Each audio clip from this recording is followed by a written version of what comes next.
बदतमीज बहू। सभ्यता से भरपूर शास्त्री परिवार की इकलौती बेटी मोहिनी को बचपन में ही पढ़ाई के लिए विदेश भेज देते हैं, जहां से वो सालों बाद ग्रेजुएशन पूरी करके इंडिया वापस आती है, जो अब संस्कार, सभ्यता, संस्कृति जैसी चीजों से कोसों दूर होती है। एक सुबह मोहिनी शॉर्ट ड्रेस पहने, कानों में हेडफोन लगाए जोर जोर से इंग्लिश गाने गाती हुई घर में घूम रही होती है। सुबह सुबह भगवान का नाम लेते हैं, राक्षसों की तरह चिल्लाते नहीं। पॉप्स, आपको अच्छे गाने की बिल्कुल समझ नहीं है, so take a chill pill. अरे मोहिनी, पापा से ऐसे बात करते हैं क्या? सारी तमीज भूल गई हो? ओह मॉम प्लीज, इतनी बड़ी भी कोई बात नहीं हुई, सो डोंट ओवररिएक्ट। ऐसे ही दिन बीतते हैं जिसमें मोहिनी के तौर तरीके, रहने और बात करने का ढंग उसकी मम्मी पापा को परेशान करने लगता है। भला कोई मानेगा कि ये मेरी बेटी है? रीति रिवाज और संस्कारों से तो इसका दूर दूर तक कोई नाता नहीं, और अब तो लगता भी नहीं कि कभी होगा। अरे ऐसे कैसे नहीं होगा? लड़कियां सारे नखरे अपने माँ बाप को ही दिखाती है। ससुराल जाकर उन्हें सब कुछ करना भी पड़ता है और मानना भी। पत्नी की बात शास्त्री जी समझ जाते हैं और कुछ ही दिनों में अपने से भी ज्यादा धार्मिक परिवार में निखिल के साथ मोहिनी का रिश्ता पक्का कर देते हैं। रिश्ता तो पक्का कर दिया, पर यहाँ मोहिनी को कैसे मनाएंगे? शादी ब्याह के मामले में आटे में नमक जितना झूठ तो चलता है जी। इसी तरह एक के बाद एक तिकड़म लगाते हुए दोनों मिलकर मोहिनी को शादी के लिए तैयार कर लेते हैं और मोहिनी निखिल की शादी हो जाती है, जिसके अगले दिन से ही मोहिनी दोबारा अपने पूरे अवतार में शॉर्ट ड्रेस पहनकर घर में घूमने लगती है। बहू को ऐसे देख सास की आंखें फटी की फटी रह जाती हैं। अरे ये क्या बेशर्मी है, हमारे घर की लड़कियां जींस तक नहीं पहनती और तुम बहू होकर इतने छोटे कपड़े पहनकर पूरे घर में घूम रही हो। सीरियसली मॉम, प्लीज आप अपनी इस 80 के दशक वाली सोच में मुझे इंक्लूड मत करो। हाय तौबा, एक तो बेशर्मी दिखाती है, ऊपर से सास के साथ जुबान भी लड़ाती है। अरे जल्दी कपड़े बदल कर आ, घर की पहली आरती तुम्हें ही करनी है। इतनी देर में निखिल भी वहाँ आ जाता है। माँ पापा आने वाले हैं, पूजा का सारा सामान तैयार है ना?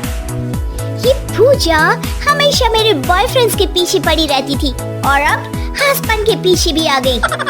मोहिनी की बातें सुन सास तो अपना सिर पकड़ लेती है, लेकिन निखिल किसी न किसी तरह उसे पूजा के लिए कन्विंस करके कपड़े चेंज करने के लिए भेज देता है, जिस पर पूजा खत्म होने के बाद वो एक बार फिर अपनी शॉर्ट ड्रेस में आ जाती है।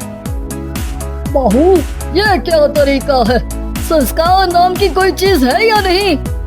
नहीं ससुर जी, संस्कार मेरा दूसरा बॉयफ्रेंड था, अब तो मेरा उससे कोई कांटेक्ट नहीं है। मोहिनी का जवाब सुन के ससुर तो भगवान नाम जपते वहाँ से चले जाते हैं, लेकिन सास बहू के बीच कहासुनी फिर शुरू हो जाती है, जिसे इग्नोर करते हुए मोहिनी घर से बाहर चली जाती है और देर रात घर वापस आती है। मोहिनी, मैं जानता हूँ कि तुम विदेश में रही हो और तुम्हें वहीं की आदत है, पर यहाँ चीजें कुछ अलग है। अगर तुम उस हिसाब से कुछ एडजस्ट कर लो तो सबके लिए सही हो जाएगा। I am not in a lecture mood. Good night. अगली सुबह मोहिनी देर से उठकर एक बार फिर उसी तरह सबके सामने आती है, जिस पर उसकी सास कुछ बोले उससे पहले ही मोहिनी की दोस्त मोनिका और रेचल वहाँ आ जाती हैं। Oh hi darling, how are you? OMG, we missed you so much. I missed you too darling. Ram Ram, इन्होंने तो तुमसे भी छोटे कपड़े पहने हैं। अरे तुम लोगों के अंदर कोई शर्म लिहाज बाकी भी है या सब बेच खाई? मोहिनी, तुम्हारी मेड कुछ ज्यादा नहीं बोलती? इस पर मोहिनी की दोस्त उसकी सास का मजाक बनाने लगती है, जिसे सुन निखिल उन्हें जवाब देते हुए कड़वे शब्द सुना देता है और वो सुन के वो दोनों तो मुंह बनाए वहाँ से चली जाती है, लेकिन गुस्से से लाल मोहिनी वहीं खड़ी निखिल को घूरती रहती है। घूर क्या रही हो? तुमसे शादी की ये सोचकर कि विदेश में पढ़ी लिखी हो, घर में कोई पॉजिटिव चेंज लाओगी, अपनी करियर के लिए एम्बिशियस होगी और अपने इस बिहेवियर से उस पढ़ाई के साथ साथ अपने मम्मी पापा के नाम को भी डुबो रही हो। अगर तुम्हें ऐसे ही हाल रखना है तो यहाँ रहने की कोई जरूरत नहीं है। निखिल की बातें सुनकर मोहिनी रोते हुए घर छोड़कर अपनी मम्मी पापा के पास वापस आ जाती है। ससुराल में सब कुछ ठीक तो है? वो अपने आप को समझती क्या है? मोहिनी पर चिल्ला रहे? मैं क्यों उसके इशारों पर चलूं? मैं अपनी लाइफ अपने तरीके से जीना चाहती हूँ और वो ना आप लोगों को मंजूर था और ना ही उन्हें है। तुम यहाँ नहीं रह सकती। अपने पापा की बात सुन के मोहिनी हैरान रह जाती है। हाँ, तुमने बिल्कुल सही सुना। अगर तुम्हें अपने इस घमंड, बेशर्मी और बदतमीजी में ही जीना है तो तुम यहाँ भी नहीं रह सकती। बेटी, मैं मानता हूँ हमारे यहाँ रीति रिवाज बहुत मायने रखते हैं और हमने उन्हीं के ओवरडोज से बचाने के लिए तुम्हें विदेश भेजा था।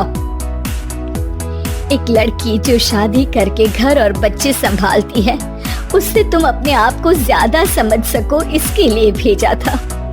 तुम उससे ज्यादा समझो और बनो, और तुम तो किसी दूसरी ही ट्रेन में चढ़ गई बेटा।